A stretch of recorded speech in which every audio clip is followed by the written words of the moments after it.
Welcome in to episode 020 of the Modern Dealer Podcast. My name is David Farmer with Entice, and with me, as always, is David Bertoncini. How you doing, sir? Good morning. I am doing well. This is finally we're getting into a little better weather and some hot coffee days. I'm off my iced coffee and nitro cool coffee, but was able to move up to that. And we are joined today with a special guest. We do have a special guest here today. Excited to say, Mr. Sandeep Singh. Hey, thanks for having me, guys. We're excited to have you. Absolutely. Thank you. Gonna be good stuff, man. Good stuff. So. All right, so like as you said, David, we've had a little bit of cool weather. I'm wearing a little heavier hoodie today because of that. It's nice to see. We got temperatures in the 60s, sometimes even in the 50s, which, you know, for other parts of the country, of course, you know, it's probably considered shorts weather up there. I know that they're struggling a little bit with some early cold weather, but let's get right into it. So, special guest in the MDP studios today. Usually what we like to do, Sandeep, is to find out a little bit more about what your history is and kind of what I mentioned before the taping, your origin story of the car business. I know that we've shared ours before.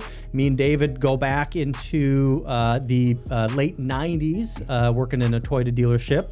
And, you know, I grew up in the car business. David, you were in the military before getting into the car business. So what I'd love to do is find out a little bit more about you. Just tell us a little bit about what your background is, how you got into the car business, and a little bit of your car business career, if you want to. Absolutely, be happy to share it. I got into the car business because my dad was a Toyota pro, selling cars in Toyota back in the 90s, and I won't forget it. I came back home from college and the military, and I was working at Kane's Furniture, filling out credit apps, and my dad and I would meet every Friday at Hooters in Fort Myers, right? And I was asking him, like, you know, Dad, I see all these guys and ladies filling out these credit apps, and, you know, some people make, you know, $5,000 a month. Now, mind you, I was making $2,500, yeah. Right? And still, I was like, $2,500, right? And I see people make 5, 7, 10, 15, 25, and going crazy. Like, what are they doing? Yeah. You know? So my dad goes, hey, why don't you get into car sales? He goes, because you'll make that kind of money. I'm like, yeah, no, thanks. I'm out. Not doing it. Seen you do it from, you know, my middle school, high school years. Getting shipped. No, I'm not doing that. And he goes, I'll tell you what, meet me in 2 weeks. I'll have my W-2. He goes, I'm going to show you my W-2. There you go. He goes, proof's in the pudding, right? Yep. So, you know, like every skeptical car guy, you know, I can't believe you until I see it, right? Show me it in writing. He shows me his W-2, and I'll be damned. I was like, you made this selling cars. And he's like, yeah. And I'm like, okay. So, I'm in, right? So for a month, I mean, I quit my job, gave 2 weeks, whatever. For a month, he didn't let me take ups at all. We were driving from Fort Myers to Sarasota every day. And that's where my dad grilled me every day. Cost too much. Qualifying your customers. He had Grant Cardone tapes we listened to going up. Coming back, we had Marazzi on tape because Marazzi did a small segment of teaching, you know, his guys how to sell cars, and I learned that way. But for a month, wouldn't let me touch an up, right? And I remember my first car sale. It was a lady looking at 4Runners, and all the guys were standing there, you know, refusing to go up the customer. And I'm just looking at the desk manager, and the desk manager's like, "I don't tell your dad nothing. Go." And I run out there, you know, I do my walk around with her, show her a 4Runner. I ended up selling that lady 8 4Runners for my duration. Wow, that's fantastic. She bought it first pencil, you know, and you're young, you know, it's like I always tell my guys, and we've all gone through it being in the car business, right? Hey, stay energetic, stay uninformed. Is what stay green. Stay green, right? Stay green, stay new, man. And right? Don't worry about what invoices, don't worry what I'm going to sell, you know, just go out there, present the car. Don't worry about ACV. Yeah. Walk the trade. And I did it from soup to nuts, right? And then sold the car. And then, of course, they told my old man, they're like, hey, you won't believe what Sandeep did, right? He just sold a 5-pound deal. And he's like, what? He's not ready to take ups. They're like, oh, yes, he is. Yeah. Go, right? So my first 2 weeks in the car business, Frank Del Vecchio, who was my GM and owner at the time with the Germain Group, comes in, hands me a check for $3,500 for 2 weeks worth of work. Imagine 2 weeks worth of work. Done. Sold. The original deal I made with my dad was, hey, after a year in the car business, you're going to go back to school, right? Yeah, Dad, sure. Yeah. That was over, right? All of a sudden, it was game on. And I said to myself, okay, this is my career. I was like, I got an AA. Yes, I have some skill set, but you know what? This business, because I saw my competition, and nothing against some of the guys out there, but some of the guys out there, they weren't in it when I was selling cars. A couple of the guys that came up in the ranks with me, you know what? They're managers, they're GMs, now some are owners. So it was like that. Those guys and myself were just trying to say, you know what? We can do this. Hang in, put pedal to the ground and hit it, And it was awesome. It really was. I spent 2 years selling cars. And then, I befriended a buddy of mine, Frank Malazzo, who was in finance. And he's like, why don't you get into finance? And he showed me a little bit of finance. But, Phil Solicito and John Musto and John Burke were the three managers that greenlighted me to go into finance. And I knew nothing about finance, right? Except, hey, the finance managers had the fanciest cars. They seemed to have all the money in the dealership, right? They got the finest girls because they were always the closers, right? Yeah. And then the sales managers were always asking the finance managers to go TO because the sales managers were like, whatever, if the finance guys get it, right? Yeah. But it was Toyota. They were closing themselves, right? Hey, it's a Toyota. Yeah. It's a Toyota. Hey, here's a sticker. Here's a Toyota, right? But nonetheless, and so I went from sales to finance, and that's where I spent the majority of my 20s in the finance office, learning, competing against former finance managers and new finance managers, but, learning and truly appreciating the business. That's where I came through the ranks. I was never, the guy that would come out and run $3,000 a copy. I wasn't that guy. I built myself from originally $680, right? I got into finance in April, right? And then there was a J&A contest to go to Vegas. Yep. Right? And at that time, a very close friend of mine, he was the CDP with J&A, so they'd come in and train him, and he'd give me the materials, and him and I would role play back and forth, like literally open the door between my office and his. There you go. It costs too much. Oh, no, I don't want that option. Help me pick this option. And him and I would just, for an hour a day, just role play. That was at Germain, right? That was at Germain. Because I remember those offices with the door separated like this, right? Right. And him and you were there too at the time? Later. Later. Okay. Later. So I went from running 680, boom, to 1,000, just picking it up, and then went from 1,000 to 12 to $1,500. And at that time, that was unheard of, right? Everybody's like, "Oh, you're doing something wrong." No, it was just practicing, drilling, rehearsing. Just every day, just him and I, just nonstop, just going. Yeah, I remember when 700, 800, 900 was the number. It's like, if you can be running 900 a copy, you're doing a good job. Right. Oh yeah, I remember when I was running 1,200 at the time. It seemed like everybody wanted to hire me, right? Like, call this guy, call this. Everybody's like, hey, this guy wants. And I won every Cash Bash trip. And it seems like every Cash Bash, it was like a recruiting poster, right? Hey, meet this guy. You gotta meet this. Hey, this guy, right? And it was like on a Rolex convention. And it was like, the car business. Rolex, right. The car business brought, listen, it's funny. I remember the car business, and I still do. It's one of the few businesses where guys with a BYU, a backyard university degree, right? A guy that, hey, I don't have money. I don't know how to dress properly. I don't know. But you know what? One thing I can do, I can talk to people. Yeah. Right.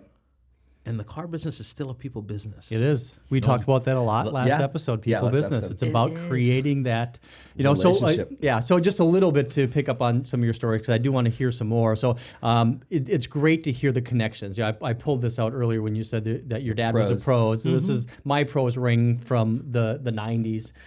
So I also have my experience from selling Toyotas in the 90s. My dad was in the car business, in the Toyota business in the late 60s, early 70s, and he was selling 35, 40 cars a month back then.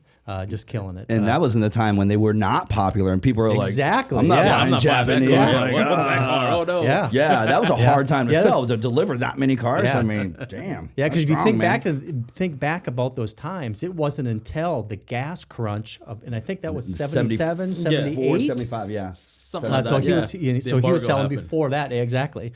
I love the Toyota sales culture from the 90s and how that's kind of transitioned transformed into, going into 2020 right now.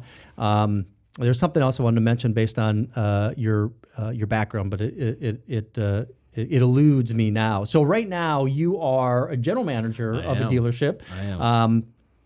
Down south of us, so we're in the Tampa area. So we goes out. It's a Hyundai dealership. Now we don't do any business with you right now as Entice. So I just wanted to put that out there that you are somebody that I've met about an hour ago. Yeah. And I'm super excited to kind of transition into our main topic of conversation. And we struggled a little bit, or I struggled a little bit, putting together something that I wanted to talk to you about, being somebody that is running a modern dealership today in some good markets in Florida, but something that really is that is germane to the modern dealer, and that is really defining what the modern dealer is. And I think that's what our main topic is going to be. And we can start to talk about things like what is the modern dealer. When I think about what the modern dealer is, I think about how social media is utilized by dealership personnel, by customers, how digital marketing is changing the ways that dealerships are marketing, digital retailing, online shopping. We've talked about that quite often in the on the Modern Dealer podcast. Also talking about smartphones and how that's changed the way. Absolutely. So it's great to know that you're a little bit behind us from when you started in the business. And if you don't mind, remind me again. When was that first year in the car business for you? I remember that day. It was actually, I started in March of 2000. Perfect. Oh, perfect. Wow. Yeah. Okay. It's 20 years. What's cool about that is, that's before the iPhone. That's before the, a smartphone really changed the way that customers are buying cars. I mean, There were still flip phones. Yeah. StarTAC, the StarTAC Alltel thing was like if you could have that phone back you could run over that phone, man. That phone was yeah, I love that phone. I think I still have mine. Now up here, I have a collection of some of my old phones. Because I love technology, I'm kind of a technology freak. So I have my old BlackBerry. Love that. Talk about here's iPhone 3. I got an old iPhone 3. And check that bad boy out there. Look how small this is. And now. then this would have been circa 2000. That's the Nokia, isn't it? I had the same phone. I was dating a girl and we got onto a plan and she brought us these phones and I'm like, what is this? Yeah, thing? what is that thing? Oh my gosh! Right? I like the smiley faces. That's when we used phones for being a phone, and that's about it, right? That's all it was ever good for. You remember how you had to text? It was like 111-2222 5555. Oh yeah. You remember you had that? to push the buttons. I forgot. We didn't have a keyboard. Even the StarTAC was like that. When you popped it open, there was 3 letters on each one, and you had to hold it down. Oh man. Yeah, texting now is not like like I remember Bert's brother, right? Bert's brother can text one-handed and do everything. Like I'm like, how's he flying through text? He's like, he just one-handed. And I'm like, that's insane. On the BlackBerry, it was a little bit easier because you could feel the buttons. Yeah, exactly. Yeah, you could feel the buttons. People hated when the iPhone first came out. Exactly. They're like, I can't feel it. It's just I like the actual keyboard. I was pretty good at this thing, man. This is the phone I was using when I was a general sales manager of a local Toyota dealership in about 2006. Yes. I was burning through probably 1,000 emails a day on that thing. So that's fun. Fun stuff. But what's great about the idea here, so what is the modern dealer? Social media, digital marketing, digital retailing, smartphones, online shopping, transparency into the process. I think these are all the things that really define what the modern dealer is. So to have somebody that's operating a dealership in the MDP studios and really talking about, what is the modern dealer. Another thing I like to think about with this too is how these devices has really transformed the generational divide, right? You look at Generation Z right now, which is after the millennial generation. They grew up in a world where the smartphone was the thing. You look at, the millennials, they grew up when these things were a thing. I know my daughter, I think her first phone was a flip phone.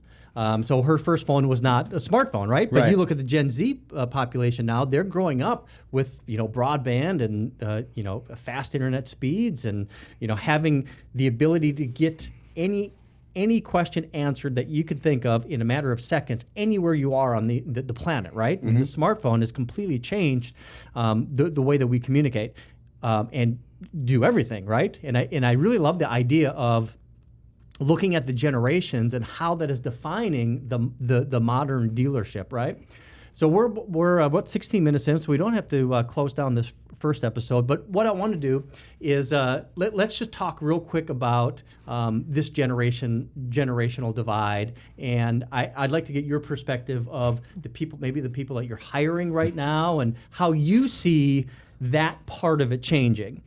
So just from a little context standpoint, baby boomers were born between 1946 and 1964. So I was born in 70. David just a few years after me. So we're kind of right in the middle of Generation X. We are Gen Xers. Yeah, so Generation X says, and they call us the MTV generation. Remember when it launched? Yep, absolutely, I do. I want my MTV. Yep, they counted down. Yep. Countdown on the thing. And I remember the town that I grew up didn't have it for years after it first came out. You grew up in the Footloose town? There was no Kind dancing? Kind of. Kind of. Grand Forks, North Dakota. That's my. Hey, listen, my I grew up in hometown. Guyana. We had two channels, right? That was it. It was You didn't have two MTV. stations, right? News you and catch news, MTV right? No, you catch MTV every now and then. They played Madonna's. Like a Virgin? No, it was La Isla Bonita, I think it was. Okay. And they launched it like for a full day. Like that's all that played. And I was like, what? back to back, back yeah, to but back, just back to back. Like they want you to know the lyrics of this song, right? It's like Jesus, man. That's awesome. MTV.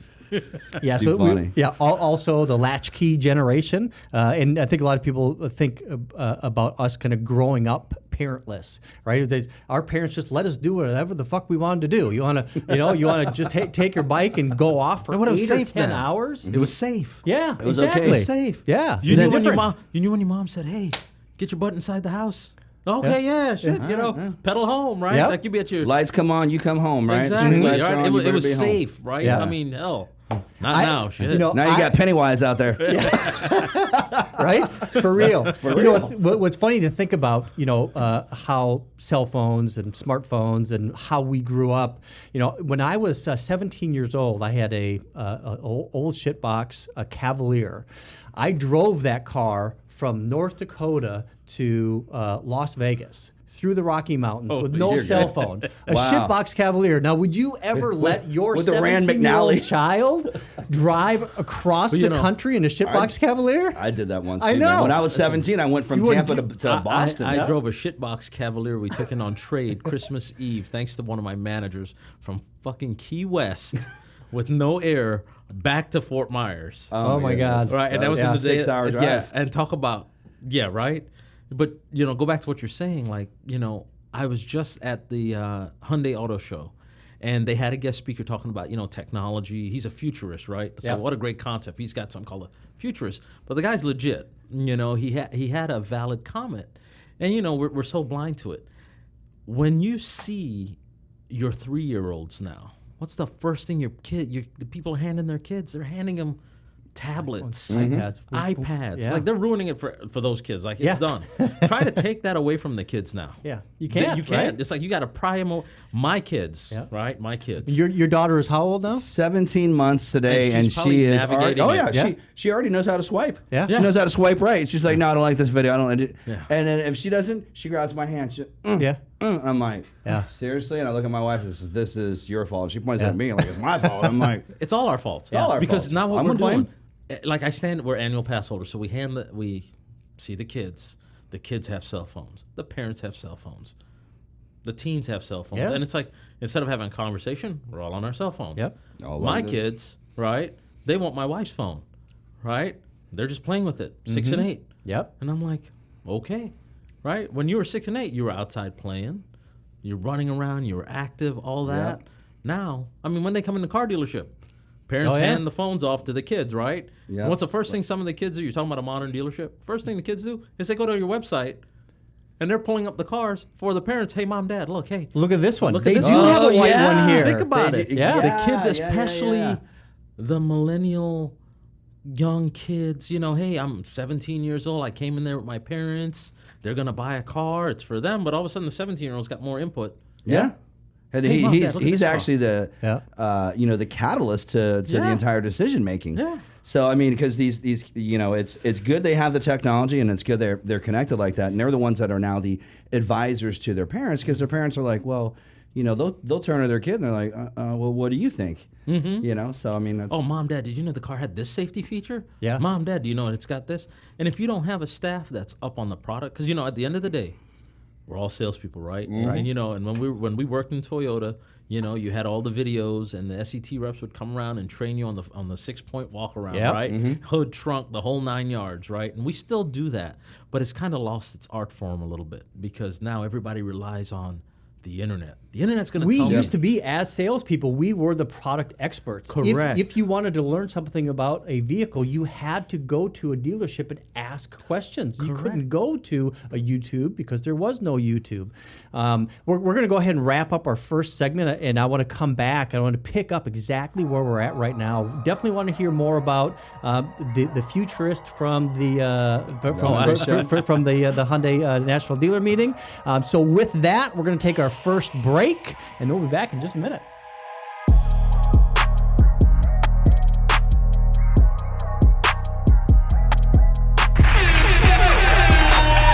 Welcome back into the second segment of the Modern Dealer Podcast, episode 020. And during the break, we had some conversation about your father. You mentioned him earlier. That's why you got into the car business, and he's left the car business now. And the reason I thought was interesting, and I thought we'd go ahead and share that on the podcast itself, because I think it really, really talks about, it really illustrates, I should say, the generational divide, right? Oh, yeah. And before we get into that, is something funny. There's a meme going around right now that I'm sure everybody's probably heard of, right? It's called the OK Boomer. Are you familiar with that at all yet? No. So can you put it up it's right funny, here? yeah, but the put it OK right Boomer. So what's funny about it is, so the idea of it, and actually I did write down, I wanted to talk about this. So the phrase "OK Boomer" is a pejorative retort used to dismiss or mock perceived narrow-minded, outdated, negatively judgmental, or condescending attitudes of older people, particularly baby boomers. The term was used as a retort for perceived resistance to technological change, climate change denial, marginalization of minorities, and opposition to younger generations' ideas.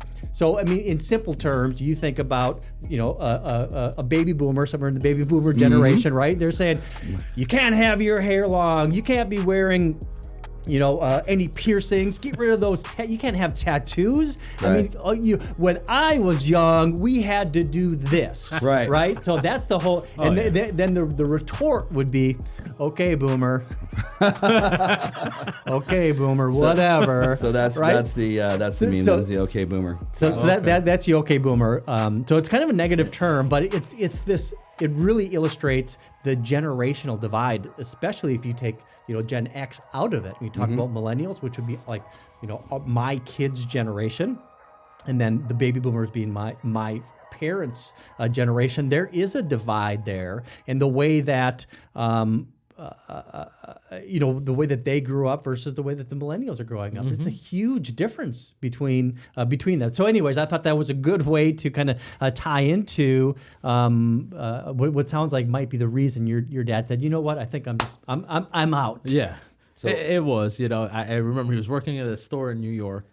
I was a general manager at the time of my Acura store at the time, and he calls me up. He goes, "I've had it." What do you mean you've had it? I was like, if one of my guys tells me he's had it, come in my office. Let's go sit down. What's happening? And he's like, I'm working this deal. I've negotiated a deal. I'm 3 steps ahead of the customer. And he goes, and my 25-year-old young pompous-assed, doesn't know diddly squat, doesn't know how to close a car deal, the offer, right? He's like, this guy doesn't know how to do anything. I bring him a deal about trade allowance, which we all know what trade allowance is, right? You over allow on the trade. Yeah. Right. Hey, all the discounts, everything are lumped into there, and you're going to do a net difference, right? It's easy. We know how to do it, right?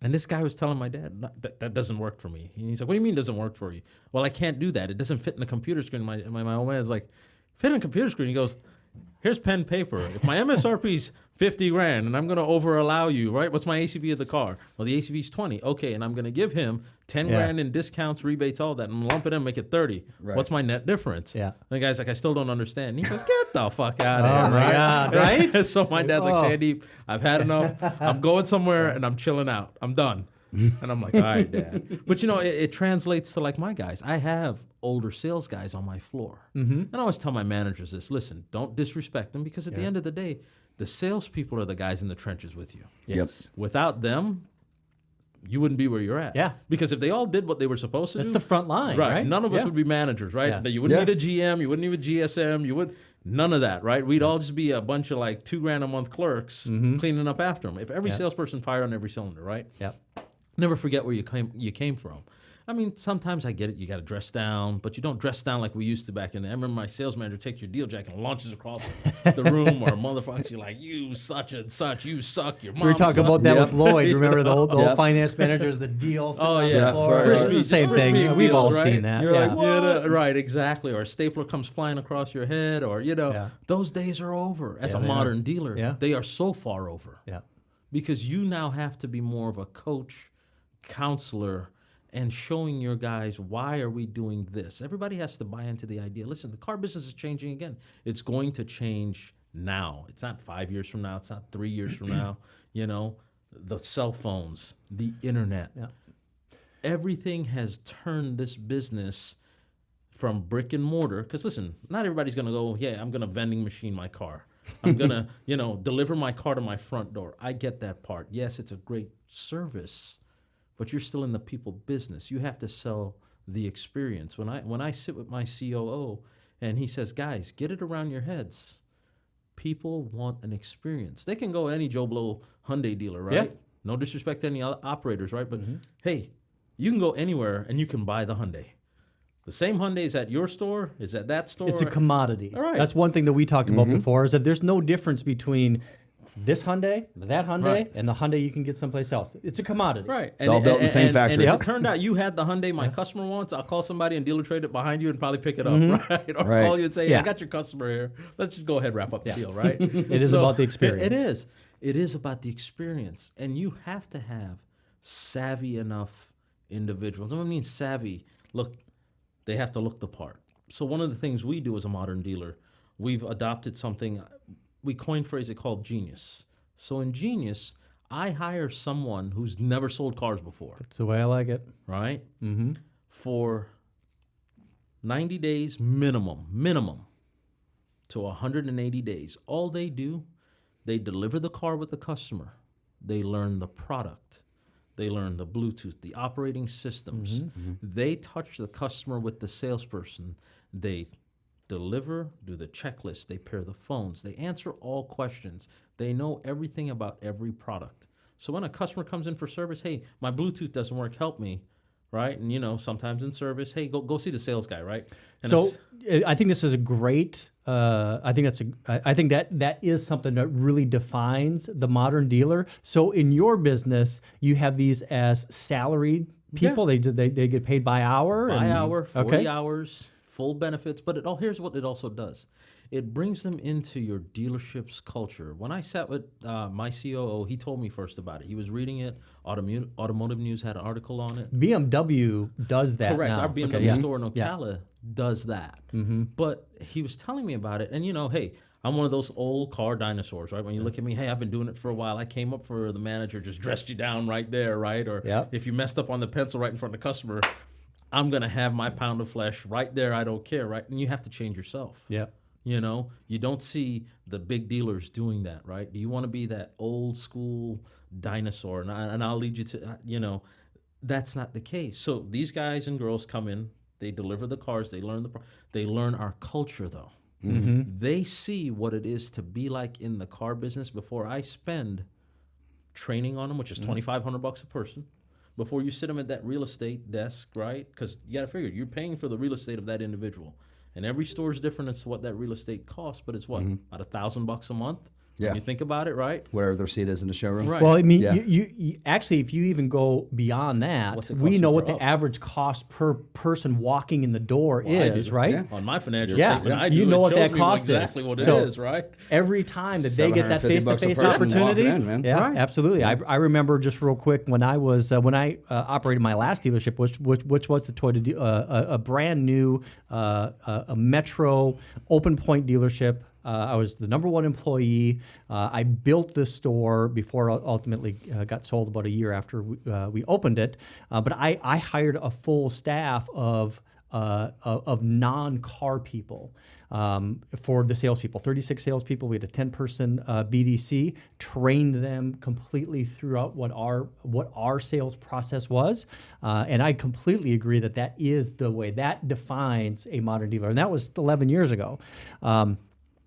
The results that I had from that is we sold 1,000 cars in the first 90 days. So I mean, I believe that is the process. Right. I believe that is the way of a modern dealer. So I love to hear that, and I love to hear the success of a program that brings the people into the culture of the store. And that really becomes your bench of how you're going to be able to move them up into sales, and then ultimately maybe into finance, maybe into sales manager, so, right? So they stair step. So they go from genius to BDC. So now they learn how to answer the phones, but you create the culture of them picking up the phone and calling customers, right? Because listen, everybody, it's slow. The first thing the sales manager is always programmed with, hey, did you make your phone calls? Right. Well, half your salespeople say, yeah, I made my phone calls, but they never do what? They never make Click, their phone calls. click, And then you click, go into whatever your click. operating That's all system they is, do. Yeah. and you pull up the call list, and you're like, well, wait a minute, how do you make 50 calls in 2 minutes? Well, come on. And then the GM comes around, hey, did you get the guys to make phone calls? Oh, yeah, boss. Yeah. So we all calls each other to lie, right? Because we know exactly. The GM is seeing if the GM is there at the store or whatnot, right? You're looking at the floor. You're seeing who's making the calls, and then you realize, wait a minute, I'm not asking you a question I already don't know the answer to, but really, you're just, okay, so the sales guy lied to you. Now you're going to lie to me, and now, I lie to myself. Yes, we made 50 phone calls. No, that doesn't work that way. Yeah. At least not in our store, it doesn't, And my guys and girls in the store, the thing that I love about them, they embrace our process. I've got, a couple younger guys in there that are, one worked for Apple. Awesome. One is a foreigner, came to the country, and he's doing well. Now he's about to get married, right? I've got a guy who, he had an accident. Yeah, but you know what? He's got a young daughter. Yep. He's working hard for her. I've got a gentleman from Venezuela, and he's been with me, Walter Caligari, right? Yeah, I know Walter. And Walter still pours his heart and soul into that store because we pour our heart and soul into the store. I've got an older gentleman there, he's one speed, but you know what? At the end of the day, he's all about the experience. Yeah. And his customers love him. Right now, some of them all love him. No, I mean, I get it, right? He's one speed, right? But here's the thing, the experience the customer gets from him. And that's what you have to change your culture to the store. You have to, in this day and age, look, as we all know, the internet's there, right? And people say it's about price, it's about price. No, price is one aspect, experience is the other. If when you come into a store, you might have all the stuff on the internet, you still need a salesperson to say, hey, what made you look at that car? Right? We have a buying tool that we've launched called Gettle Express. Yep. Right? And it's got a chat feature and everything to it. But it's got its growing pains. Everybody comes to the site, they process through. The moment they look at payments, okay, they're bouncing off the site. So we got to go rescue chat, right? There's a breakdown there.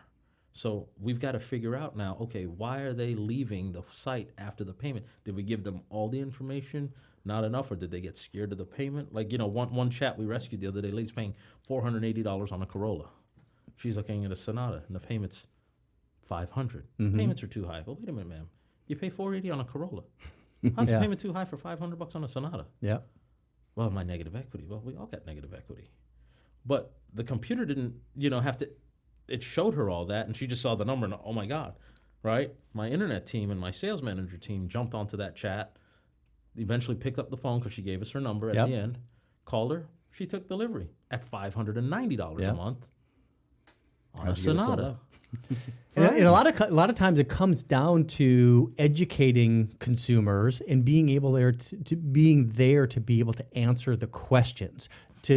From a logical standpoint, I mean, you talk about Grant Cardone. So, I mean, I worked for Grant back in around 2000. We touched a little bit about Foursquare, and I'd love to get into that conversation. So, my first technology product that I created in 1999 is ePencil, which is the first desking tool of its type that really created transparency into the showroom desking process, being able to really communicate logically with customers when maybe they were looking at it more from an emotional standpoint. Right. And I think that's what you're talking about too, is being able to have a person that's going to be able to answer questions, have a logical exchange. Okay, this is why you're looking at $590, and this is the difference between a 4-year-old Corolla and a brand new Sonata, and being able to guide the customer through the process. Another thing that we've talked about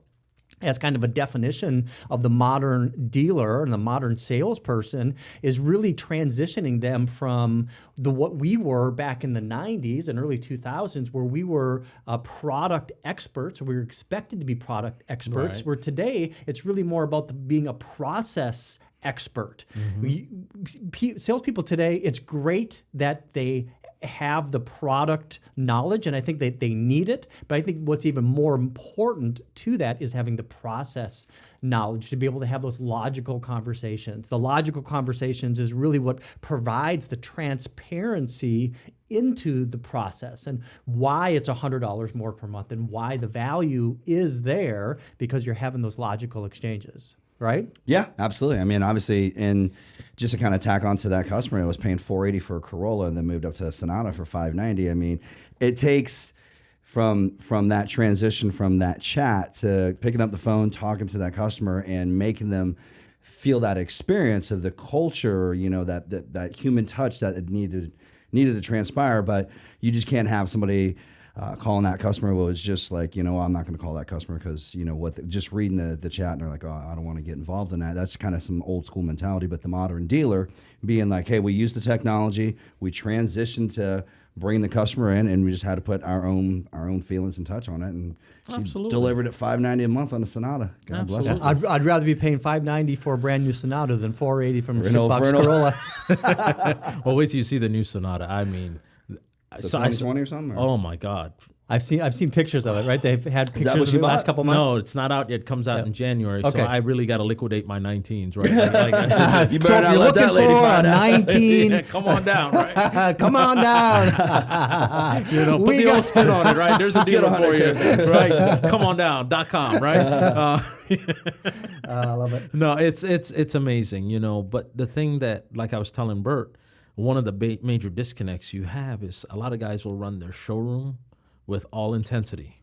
Yeah. And then their internet department, you've got one guy in charge of 400 leads. Yeah. Right? And 6 people. That can't happen. No. I need my alphas running the showroom and the internet as one. Yep. My sales managers are on those chats. My GSM's on those. I'm on those, right? I mean, we've got a backstop with it that if for whatever reason we missed it, one of our girls in the training team picks up and says, hey, guys, heads up, right? We know you're busy, but hey, heads up. It can get, right? But the thing about it is you have to manage your internet as your showroom. Yeah. Yeah, it's your digital showroom. It is. Because think about it. You're spending how much money digitally? 30, 40, right? There's some dealers spending $100,000, right? But yet, hey, they just leave it off to the internet manager, to one person. Yeah, that's crazy. So you spent 80% of your budget here, and you got one guy doing it or girl doing it, right? Mm-hmm. And then you got the other guys downstairs, and they're just twiddling thumbs. They completely outsource it, right? Yeah. We see a lot of dealerships that do that. It's amazing. You have to look. Your dollars and cents are going somewhere. Somebody's taking care of your customer. Well, if you're not, hey, Joe Blow down the road, he's going to take care of it for you, right? So you have to be intense. You have to be that person that gives them that experience, answers their question. That's one fundamental thing. Hey, does this car come with XYZ? Might be in the subject matter. That's the question. Yeah. It's not, hey, are you able to come in today, take a test drive? It's, hey, that car does come with this. Send them a co-video, right? Or send them, one of those live video feeds of the car. Show them the vehicle. Bring them in. Show them that you actually give a damn, right? Because gross comes from experience. When a customer likes you, right, and they trust you, what do they start doing? They'll pay more. We know that. We know that to be true, and I totally agree with that statement. Even when it comes down to the difference between, a cup of coffee that you could get at Denny's, right, or a cup of coffee you can get at Starbucks. The coffee is basically the same, but you're going to pay 3 times as much because you want that experience, and you're willing to pay for that experience. Right. Just like another great illustration of that is like you go to Disney World, right? You mentioned you're going to go to Disney World. You were just recently there. Yeah. Now, when you left there, other than maybe a T-shirt and a lightsaber, you didn't get anything from that except the experience. And I can promise you, you spent a lot of money to pay for that experience. So people will pay for experience. They want to pay for experience, but you have to deliver it first. It's like you have to do it first. You have to provide it first, and then they're going to be willing to pay for it. Yeah, absolutely. Customer comes in on the internet. Hey, I'm looking for this car, this car. Listen, you're still going to get your D and F customer, right? They're still gonna buy a car. They're gonna either buy the car from you. And some of these guys, or even the ladies, they come in and they're obtuse beyond belief, right? Okay, well, who can talk to them?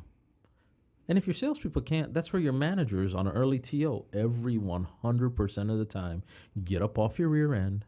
Right? If I got 4 managers sitting there at the tower, there's something wrong. Yeah. My firepower is not being utilized somewhere, right? Yeah, I remember when we were selling cars. I don't want to say anything derogatory about friends of mine, but the culture, the culture was that they had Velcro on their ass. Yeah. Right. That's all they did was pencil a deal. That's all they had to do. Yeah. Well, super glue, man. Velcro at least separates. Yeah, super glue. Yeah. Hey, can you come talk to my customer? Why? We don't do that. Yeah. TO, what's that? It's the truth. What do you mean a TO? Yeah. Listen, go tell them if I give them in for invoice, will they buy it now? Well, I could have told them that. Well, that's what I want you to go tell them. I'm telling you what to go do. You know what I like about your Genius program you guys have there at the dealership, and maybe it's more your BDC, but what they do really well, company-wide, your company does an extremely good job with, is when a customer does an internet inquiry, and correct me if I'm wrong on your process, and this is just, I get your process is secondhand smoke for me. When a customer inquires about a vehicle and they say, I'm inquiring about your 2017 Sonata with 12,000 miles on it, I understand the BDC or a salesperson is going to go out and take a video of that vehicle and send it to the customer of the exact one they're looking at, which differentiates you guys from all the other competitors that are like, all the internet leads. I mean, I talked to, you and I both talked to tons of dealers, and we know for a fact that you are the less than 1% of the dealers that are doing that, which, that is King Kong strong for a customer to receive that. And I'll give you an example outside the car business. We were, my wife wants new furniture. I'll take all of our furniture and I'll sell everything and I'll put it on, Craigslist. I've had tremendous, success selling stuff on Craigslist and Facebook Marketplace. You're not going to make a TikTok video this round over? I'll make a TikTok video. Don't you worry. I'm going to make it. I love my TikTok now. So, but what I did is when I shot all the pictures of the furniture, I made sure there was good light. Like, I'm just going to call up a 360 booth and put my furniture in there. But I make sure it's good light, but what I also did is I also shot a video. So when somebody started texting me about what's your best price, yada, yada, yada, I just like, hey, it's worth the money, but you should probably come see it. Then I'd send them the video. And then they were just like, the lady that come in and bought all the furniture, she bought every single thing we had for sale. And she was just like, you know what, David? You made it completely different. Anybody else was selling anything because you sent me a video. Nobody sent a video. And my daughter and I, we saw the furniture. We're like, sold. We want it because we saw every aspect. Just like your store, your guys and gals, they're out there shooting videos of the cars and saying, hey, Mr. Customer, this is the 17 Sonata you're looking at. It's got 12,000 miles. And you know what? I got my nose in here and it smells like a brand new car. I don't think anyone's even sat in the back seat.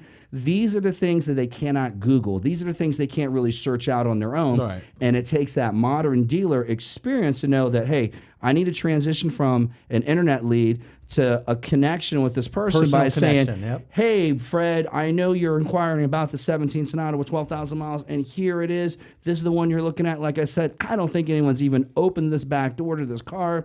We can tell you about the previous owner leaving their name out, but, they were just driving it back and forth to work. I don't think anyone's even sat in a passenger seat. These are things that has the modern touch to it, the personal touch to it, and transitions to. I mean, you guys are doing an excellent job at your dealership doing that. So love you on thank that. you. No, appreciate Great that. to hear that for Appreciate sure. Yeah. No, we actually have a text chain. So the moment the BDC gets that lead or the manager sees that chat come through, we have a text chain. All the salespeople are on it, all the managers on it. Hey, I need a video of this car now. Now if we're busy, we'll send a genius, right? But a lot of my sales guys, they run out there. It's the first picture. Hey, Mr. and Mrs. Such and Such, just like you said. Mm-hmm. We show them the exact car, do the walk around, right? Boom, customer comes in. They're actually asking for the salesperson now. Yeah. That So was now, in the video. hey, man, that's the internet. Oh, that's cheese. No, it's not cheese. It's not. Everybody is on the text chain. So everybody sees, hey, Raph did the video. Lucio did the video. Okay, great. That's so awesome. that customer's going to come and say, hey, because it happened just the other day. Hey, I'm here to see Lucio. He sent me a video on this vehicle. We just sold a Tesla Model S. Hey, I saw it online. I saw the vehicle. Then he did an inquiry. Boom, walked right in. Had the video right there from the salesperson. I'm here to see this guy, and boom, boom, boom, and it rotates and turns into now you're giving that customized experience, right? Mm-hmm. It's not just like V-Auto metrics where, hey, I've got to be 94% of my market and XYZ, and let's whore it out and get it going and blah, blah, blah. Right. It's now, okay, hey, look, it's clean. The car's ready to go. Yep. Comes with a warranty, comes with this experience, guys. And great news is we're a full spectrum dealership, right? So when you come in, you'll see the business manager. Just like the pencils, right? Because what I don't understand is like, just the other day, I had... Hold that thought. We're going to be right back. We're going to be wrapping up with the third segment of episode 020. I'll be right back.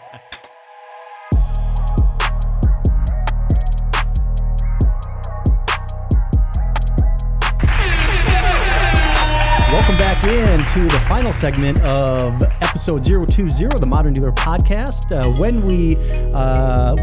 we stopped, we were talking about YouTube or utilizing video in the sales process, from the internet sales process to the in-store sales process, and that's one of the things that you had brought up is really. A mark of a modern dealer is really understanding that there isn't an internet customer and a showroom customer, that there's not one process that you handle for the customer that submits an internet lead and then somebody that just walks in the door. It's the same. Correct. It's one process. And when the internet departments, first started in the late 90s, you had one guy sitting in a room just answering emails, right? I'm the internet guy. I'm the internet guy. You're like, all right, good luck with that, right? Well, that's how I was. I was like, I'm not doing that shit. I'm like, I'm going to go out there and take it up. You can go ahead and just pound away on that keyboard. I'll be taking ups while you're sitting there pounding the keyboard. Now, obviously, everybody wants to be an internet guy. Hey, well, I need the internet. This thing right here changed the iPhone. world. Yeah. I mean, iPhone. Yeah, so I mean, in 1998, when you were able to record video, take photos, and have access to the internet wherever you are, just like you mentioned earlier in the first segment, is that you have these 14, 15, 16-year-old children of your car buyers. So that's the millennials and the Generation Z that grew up on this thing. They're using it as a personal digital shopping assistant while they're in the showroom. So there's no difference between an internet process and a showroom process. It is how we sell cars and how we buy cars today. I love the fact that you're really embracing video. I think that is probably the biggest thing that dealerships can be utilizing today is social media, is specifically video. I mean, that's what we're doing here with the Modern Dealer Podcast, is creating a presence on YouTube by communicating, about something that we're super passionate about, but utilizing video to do that. Now, just so I have a little bit more understanding of how you're doing it. So if there's any dealers out there that's watching this and saying, hey, if that's the way that we should be doing it, from a technical aspect, how are you doing it? Are you utilizing a service? Are you just texting videos, selfie videos? Mm-hmm. Are you using YouTube?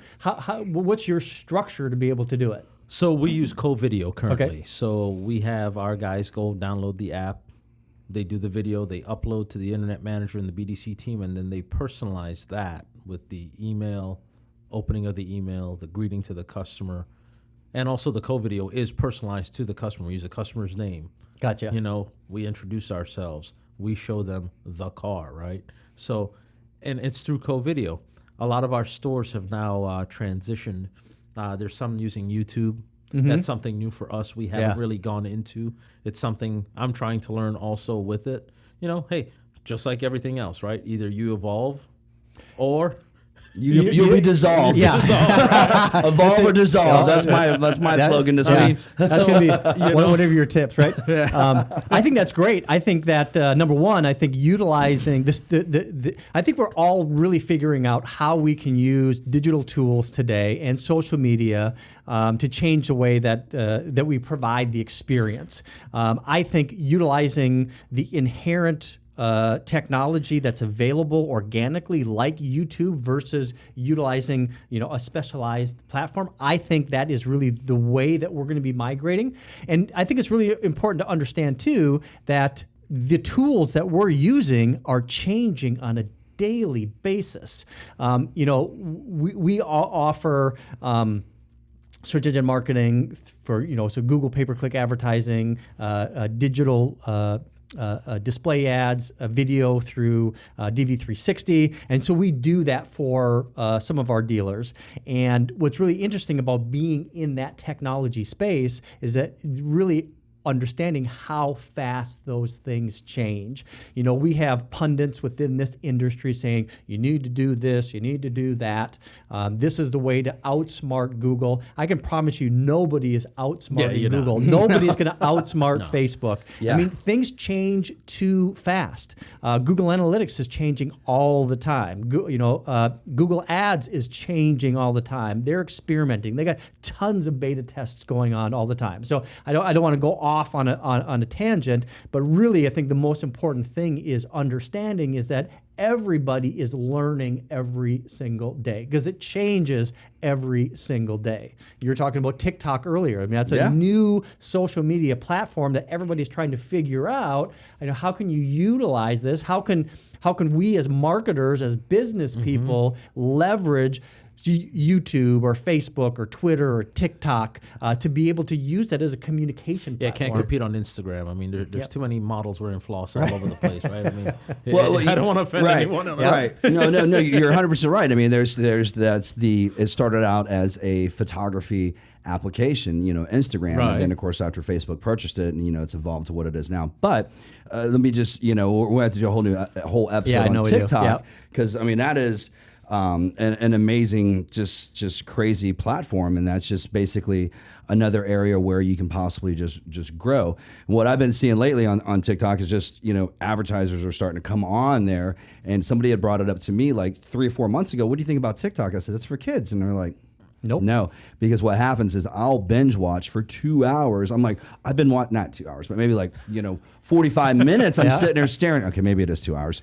No, I'm like, I can't stop watching these videos because they're hilarious. And just like one after another, it's like Vine 2.0.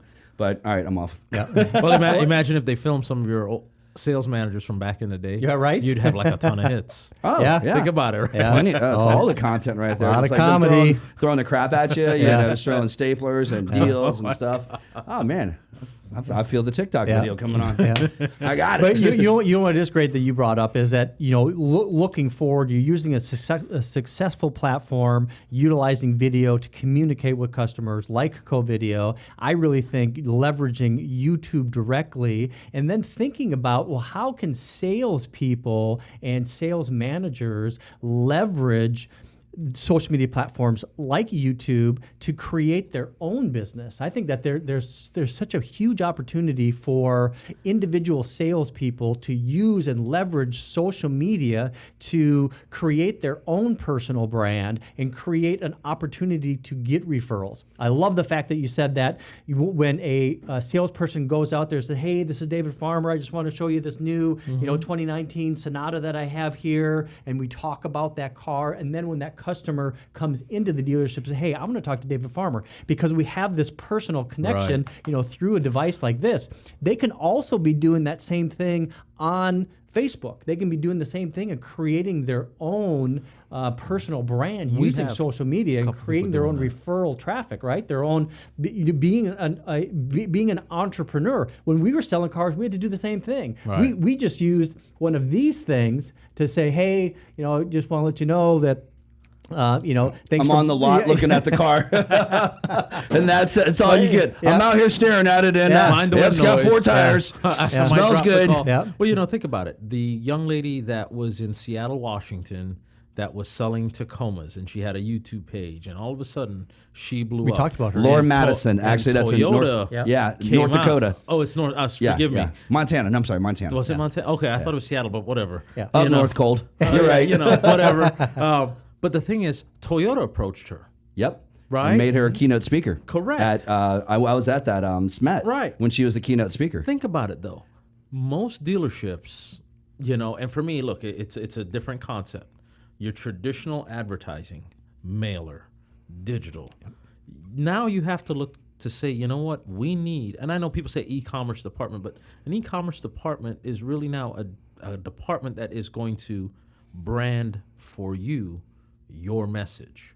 So to have somebody on YouTube, I mean, look, the other day, my sales managers and myself, we were on YouTube trying to educate ourselves. Okay, look, this guy was going over a Rolls-Royce Cullinan, right? Mm-hmm. And he was going over the car and, giving his points. Thing had an insane amount of views, 200,000 views, right? And it was just him, a camera phone, right? Good lighting inside of a white Cullinan, and he's going over the car, and he showed why some of the things didn't work in the car, right? Then we looked at a guy going over a Range Rover. We looked at a guy going over a Tacoma. They have hits. People are looking at it. Absolutely. I mean, it's amazing. That in itself, look, you could even make instructional videos. Hey, how to pair your phone, right? Yeah. I mean, heck, there's mechanics now posting videos on YouTube. How to go in and fix your own belt on this vehicle, right? Hey, it should take you X amount of hours. Mm-hmm. If you don't think that's changing the way your mechanics and people are looking at maintaining their cars, etc., it is there. Yep. The internet has Look, I want to know how to go build something. Yep. YouTube. Go to YouTube. Yeah. YouTube is amazing. Video now. Yeah. How to go build whatever you want to build. Yeah. Right? Absolutely. I want to take apart my assault rifle and clean it, and I don't know how, because when I was at the gun store, I bought it, right? Just for an example. And you pull up that video, and it's like, well, some of them are like, well, you don't want to watch that. But in the other ones, it's like, oh, damn. Instructions. Yeah. Instructions. It's all instructions. I mean, there's so many instructional videos out there. And one time we were running from a hurricane, and I wind up having to take some stitches out, because we got stitches here, and then had to go and get some stitches taken out and watch the YouTube video. I was like, oh, I could do that. Absolutely. That's simple. I can take stitches out and bam. How to hang your own TV. Back in the day, you used to have to order some guy to come out, and not now. Go to YouTube. Hey, this is Bob over here at such and such, and I'm going to show you how to hang this up. First, you need this tool, this tool, this tool. Yep. Dunzo, right? So the installer guy, he just got out of business because, right? Yep. Unless you got a car guy, right? Because those only car guys, look, we're laydowns, right? Yeah. Checkbook, phone book, right? And that'll fix it all, right? Exactly. Checkbook, phone book. Hey, I need to hang my TV. Hey, it's $500. Well, can you do it for $400? Because we'll negotiate no matter what, right? I feel good. All right, got 20% discount. Exactly. And then $400, and you got your TV hung. Then you realize, oh, wait a minute, for $50, you buy the stuff, and for free, I got to hang it myself. Mm-hmm. Yeah. Now, if might have taken you 4 hours.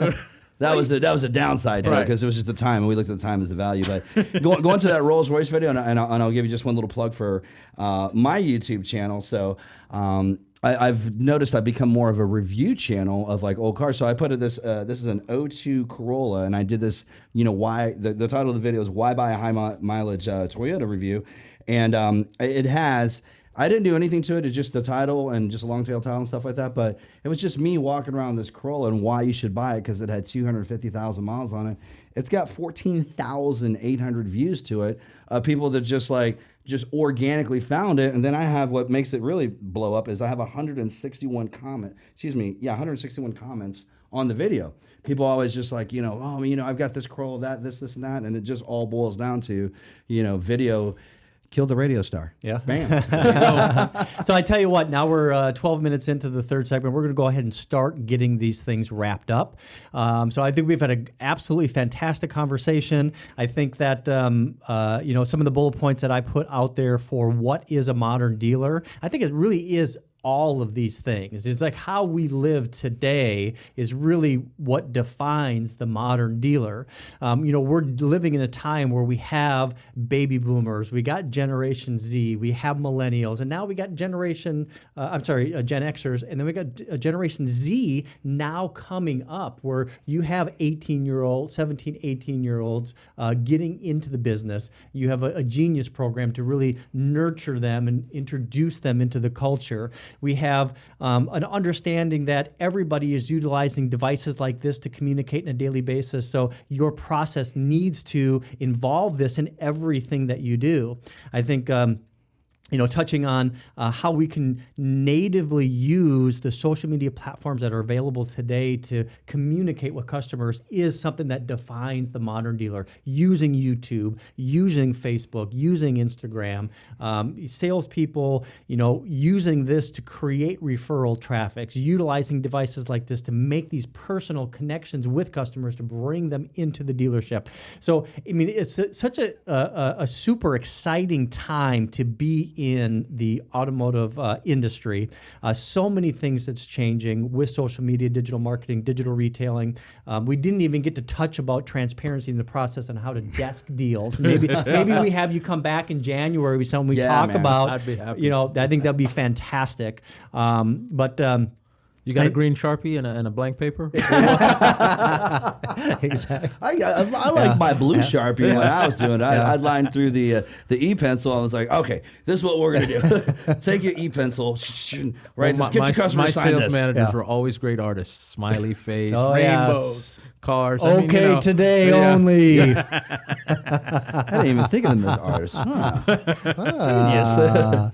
So you have, and actually before we get into Bert's 3 tips, we do want to make sure that people subscribe to YouTube. They turn on notifications. Ding. And you can also find us on iTunes. Just do a search for The Modern Dealer Podcast, and you'll find us pop up there. You can also join our Facebook group. Just do another search in groups for The Modern Dealer Podcast. And please subscribe. That really helps us get this message out there, especially on our YouTube channel. So if you made it this far into episode 020, please click that subscribe button. It really helps us out.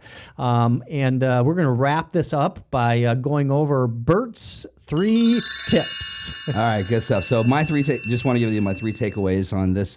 My 3 tips on episode 020 is going back to Sandeep's Genius program with salespeople. When I was hired in the business, it was just I had to pay for my training. The nice thing is they actually, if you can employ a training program that lasts for 30 to 90 days, you guys go up to 6 months really from 90 to 180 days, which is 6 months, to be able to give you, actually it rolls into tip number 2 to actually help create a culture, obviously know the product, know the culture of the dealership. So tip 1 is your training process. Tip 2 is culture and experience. But one of the biggest things that I got from this episode, and anybody can take away from this episode, is my 3rd tip, and that's being utilizing video. If it's a co-video program or if it's YouTube or whatever you can do, if it's just your phone and you're just shooting a video and sending it back to your customer, maybe you guys don't have that platform. I'm dealing with a Toyota dealership this week that does not have an internet department. I couldn't believe that. When they emailed me like, sorry, we don't have an internet department, I'm like, where at in Texas are you? Yeah. But anyhow, utilizing video to communicate with your customers is your digital walk around. That is your personalization, and that is the way to connect on a modern dealer platform. So with that, that's a wrap. That's a And wrap. actually, before we wrap it, let's go and get an official thank you for coming up. We really enjoyed having you on the show today. I think we learned a lot, and your perspective as a younger. And actually, we need to identify: are you a millennial or are you Gen Xer? he's a millennial. What year were you born? No. 81. 81? No. He's going to check Wikipedia. Time to go Google. Let's see use what the says internet here. again. Come on. Okay, to the mid 80s. So you are officially a Gen Xer. All right. All right. Welcome to the team.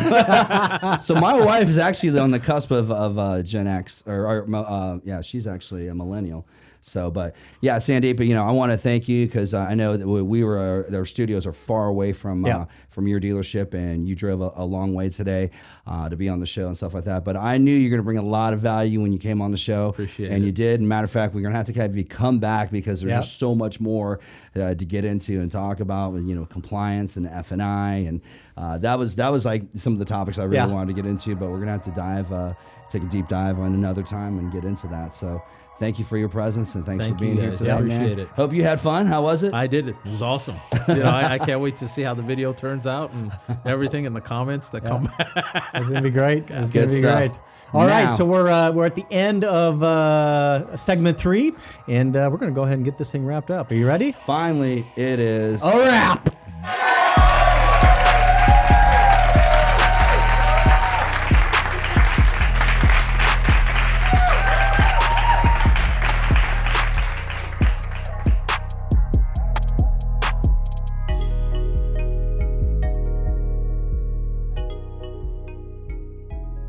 You're like a big dirty raccoon, David.